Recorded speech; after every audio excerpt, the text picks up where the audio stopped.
Hi, Sagittarius, and welcome to your November reading. You've got a birthday coming up soon. Happy birthday to this early season tropical Sag. And we do start off the month with a new moon in Sidereal Libra. And then we have the 11/11 portal, followed by the second full moon in Aries in a row. This will be in the last degree of Aries. So if you have anything in the late degrees of Sag, it may harmoniously trine this full moon. And then we also have Saturn going direct the same day, followed by Mercury retrograde on November 25th. Okay, so underneath the deck, we have the Seven of Cups called Projections here in this deck. Let's see what that's all about. Our first card, Inner Voice, High Priestess. Almost looks like Pisces here with the two dolphins, one swimming up and one down. Trust, the Knight of Cups. Sorrow, Nine of Swords. Creativity, the Empress. And Rebirth, the Ten of Swords. Okay, I really like to see this here. I'm going to move that. 9 and 10 of Swords, that completion, right? It's the end of sorrow. Time for a rebirth, the complete shedding of something. You're being asked to let something go. Maybe a false image of who you thought you were or who you've been presenting yourself to in the world.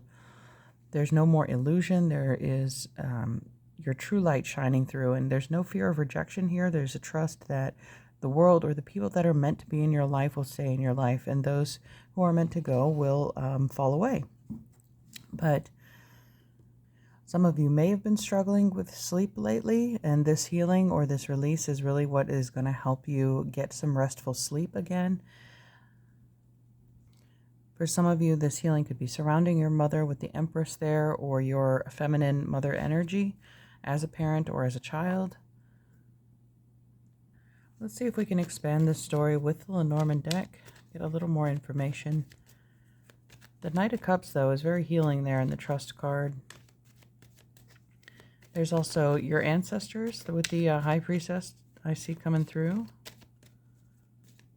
that are encouraging you to leave this behind. Whatever this wound was in this lifetime was meant for you to grow out of. Maybe somebody had lied to you in the past about either yourself, your family, your origins, or, there was some perception you had about your family or your own identity that's being left behind, that was maybe programmed into you. We have the Owls, Wisdom. Yeah, that goes in line with the High Priestess there. Okay, the Book of Secrets. I think like some kind of information might be coming out with Saturn direct and the full moon in the middle of the month. The secret knowledge. Letter. Oh, somebody could write you a letter telling you something about your origin or your family. And we have the Ship. All right, the movement forward, the moving on, rising above this challenging situation in the mountain. And this is the Ten of Spades, the Ten of Swords again. So it's equivalent to this card. And they both show these clouds, right? This ascension, this rising up, and evolution beyond what you thought was the circumstance. All right, I'm going to get a Queen of the Moon card for you. Also, journaling could be important for you to put down these thoughts about your journey, about what you've been through up till this point, and including this point. I'm going to get a couple of those. All right. Our first card, change, the Thunder Moon. So that typically happens in July, but obviously it looks like the Tower there with the lightning. And Scorpio season is all about change, shedding an identity or an impression about a situation. Yeah, wisdom. There's some kind of knowledge that's being imparted upon you. Could be in your dream state. Maybe that's why you're having trouble sleeping. But yeah, keep a dream journal next to your bed. Write down your thoughts, what comes through. And with that change card there, let's see what alchemy card comes out. This just flipped over immediately. Sparks of Light. So 46. All right, I really like this on top of the 9 and 10 of Swords. So it's called Hope, Sensation, and Exhilaration. The Scintillae card arrives just in the nick of time, leaving a trail of celestial light to guide the way. Follow these flickers as if they are alchemical clues, guiding you to an illumined state. When this card appears, it's likely there has been a lull or void of direction in the laboratory. Some may even say the lights have been turned off. But in the deep void of darkness, a messenger of hope arrives, flickering and shimmering with enthusiasm. You might feel the scintillae as a childlike giddiness, the presence of magic, a vision in a dream, or a simple readiness to wake up from a long slumber. Follow the physical body, follow the tingling sensation of aliveness within you, and you will not be led astray. Vitality, clarity, and inspiration are within your reach. You are alive, you are a vital being. Appreciate this moment, one spark leads to the next. So that could be this peace and clarity you achieve here with the High Priestess. The dolphins, sticking out to me in the beginning as perhaps a balance, as above, so below. On the side note, it's the power of this card can be increased by offering recognition and thanks to the celestial realm and the many and mighty forces of light that support the alchemist on their path. You could be seeing actual sparks of light too. Again, I'm not a doctor. If you're concerned about something, get it checked out. But orbs of light you could be seeing in your periphery. They could be guides, ancestors, past loved ones who are encouraging your continued growth. Like fireflies and fireworks, this card is linked to the spirit of the summer card. If these two appear together, you're likely in for a midsummer delight. Well, we had the change that occurs in July. Maybe you or someone you love has a birthday in July, or some kind of change occurred at that point in the middle of summer, the height of summer, or that could be what you're looking forward to by the end of this cycle. Okay, let's check out a journey card for you. A couple of these.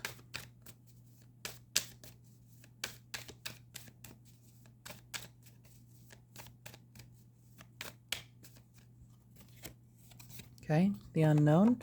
We had the trust card there too. So trust in the unknown. This star also reminds me of Aquarius. We talked about sparks of light in the darkness. So just when you think all hope is lost, the light never goes completely out.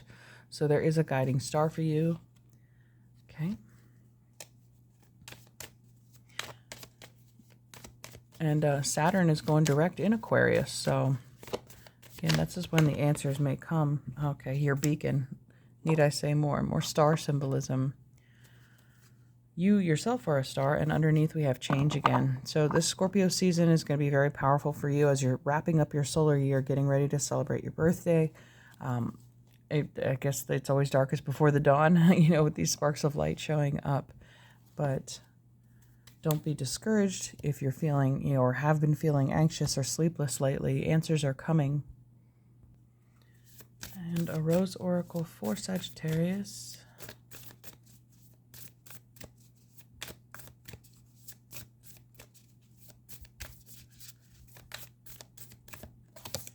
All right, rapture, serenity, love, devotion, romance, ecstasy, and pleasure.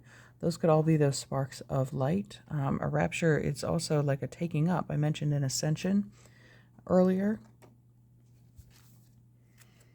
And underneath we have lineage of the rose, moved by the goddess, here for this, soul call and gather. Okay, that's the high priestess energy I was feeling too, surrounding an ancestor.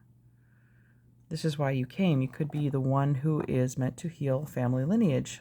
You find out, or you've done some research on your ancestral line, on what they've been through, on the karma that's been accumulated, and now you have discovered that, your true self, your true purpose for being here is to clear all that up and to be that healer. And it may seem like a large and impossible task, but this is encouraging that it's what you're here for, and that you're not going to fail with the support of the light here. Okay, because you're not alone. All right, let me get this archetype card for us. This kind of illumination could only come when Saturn turned direct. Okay, we have the Judge, Justice card. So Libra. We have that new moon in Libra on the 1st to begin the month. And that's number 14, like the Temperance card, which is you, Sagittarius. Balance and harmony, energetic harmony being restored. Okay, so there's obviously a dual nature of the judge here. The critic, the diplomat, the advocate. The judge has an incredibly important job. They work every working hour of every day, helping us discern what is safe, true, and just.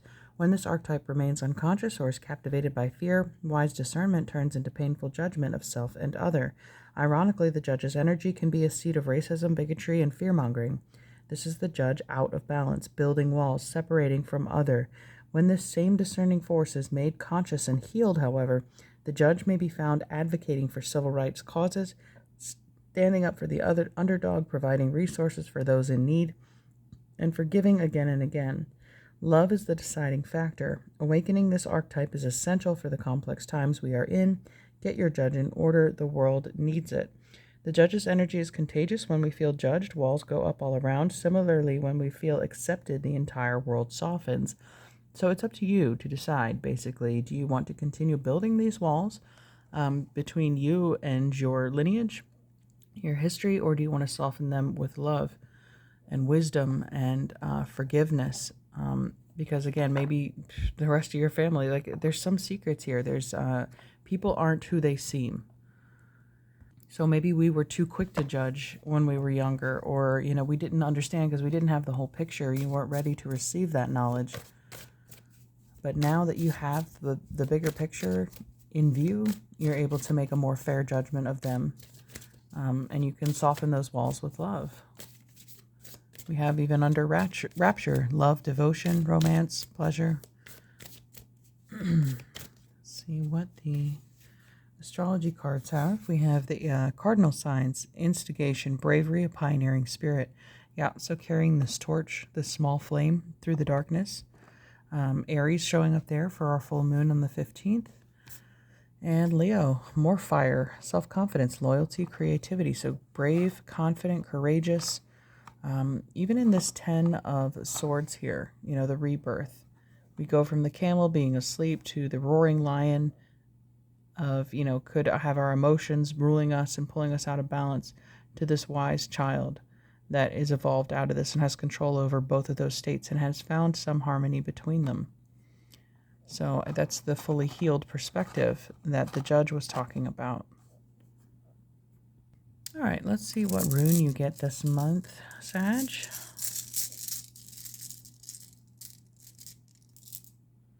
All right. To look up the name of that one. And this is called Wunjo, Wunjo, and the meaning is joy. So joy joins folk in family freedom. So it feels, again, like freeing or liberating the family line, reunifying people in love. Joy, happiness, and bliss are desired by all, yet by their nature they are almost impossible to define. The rune represents a harmonization of diverse elements, joining, blending, binding, fellowship, and union within the clan for the common good. It's happiness or spiritual ecstasy. This is the second time that ecstasy has showed up. It means joy as an ideal in a hard world or an innocent joy of a child. Happiness is to be found within the security of a stronghold, the warded will, and the safe place surrounded by kin and friends. However, he points out that too much good fellowship can cause complacency or blindness of problems. Wunjo is the rune of healing, especially for emotional problems or interpersonal conflicts. It can help the mind and body to work together and improve the mental state to aid the body in healing and strengthen the immune system at all levels. So some of you might be seeing these unhealed family wounds coming through as physical illness in your lineage. But love, understanding can help heal the physical body, not just the emotional. One major meaning of this rune of joy seems to involve happiness in a social setting. This is not the solitary ecstasy of the seer, but a joy that comes from relationships, especially those relationships that involve linking people through familial, sexual, or emotional bonds. Even when it refers to creativity, it's the kind of artwork that serves a useful purpose. It evokes the kind of joy that one feels at a really good community festival or family party. This is the happiness idealized in Germanic poetry, the wise and well-balanced person surrounded by family and friends in the hall. So in the United States, we have the holiday season of Thanksgiving coming up where a lot of families rejoin or get together. This could be Again, sitting around a table with candles, enjoying a feast, enjoy together, seeing your family and friends through new eyes, because you've done your own personal healing and you can empathize and relate to the struggles that your other family members have gone through, even if they never talk about it. But everyone is going to handle it in their own way. Okay. So finally, there is another kind of joy in the search for wisdom, especially when one can share the quest with companions found upon the way. There is the joy that comes up one unawares, the gift of the gods, and there is the joy that is willed, to find beauty in the world that sometimes deems determined to deny it, to love whether or not love is returned, and to go into battle laughing with joy in your ability to face the challenge whether you win or lose. Wunjo suggests positive interpretation of the surrounding runes. It may refer to success in love, relationships, or happiness in any kind of shared activity, especially work. Spirituality, it indicates integration of personality of forces. More generally, it indicates joy and happiness, good news, good outcome, joy in the work of one's hands, craft work, or emotional ties or affection. It can indicate or promote harmony, joy, prosperity, and friendship, and can be used as a general purpose luck rune. Okay, so overall, basically, it's a happy ending. It's a joyful outcome.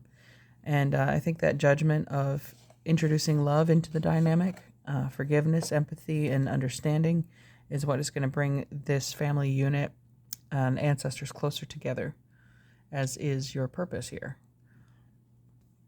Let's get a magic card here and maybe some angel cards to finish this off.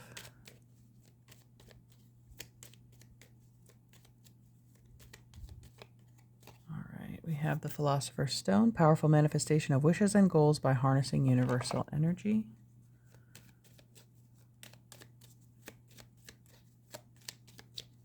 So a wish come true. It could be somebody's birthday too. It looks like a birthday candle. On target. Follow your ideal life path. Okay. I'm actually looking at this Angels and Ancestors card too. I want to get one of those. Okay, one card for Sagittarius. What do their angels, guides, ancestors have? Okay.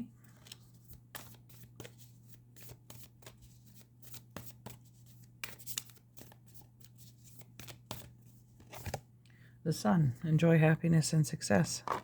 All right, joy. That's the Wunjo rune. Also, like Leo, oh gosh, underneath we have the moon, sun and the moon. There's your full moon or new moon. Take note of intuitive messages, yeah. And the High Priestess being ruled by the moon. And I mentioned Pisces. Actually, Pisces rules the moon card. So yeah, that's subconscious. Trust your, don't trust the conscious mind. Trust the subconscious mind. All right. Now let's grab angel messages for Sag. All right, celebration I see already. That's joy, something you do with a family. You could be even celebrating a new birth.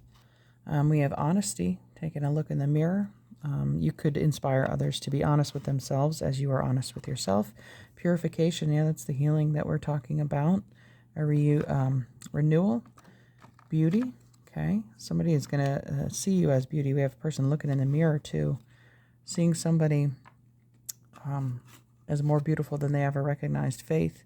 That looks like the trust card, you know, the faith, a trust fall. Somebody's there to catch you. You're not alone. You're not releasing into nothing. Those sparks of light are around to catch you. And kindness, yeah, choose love and kindness, and it'll be returned to you. All right, thank you so much, Sagittarius. I'm wishing you a beautiful November. Best wishes, and we'll talk to you later. Bye.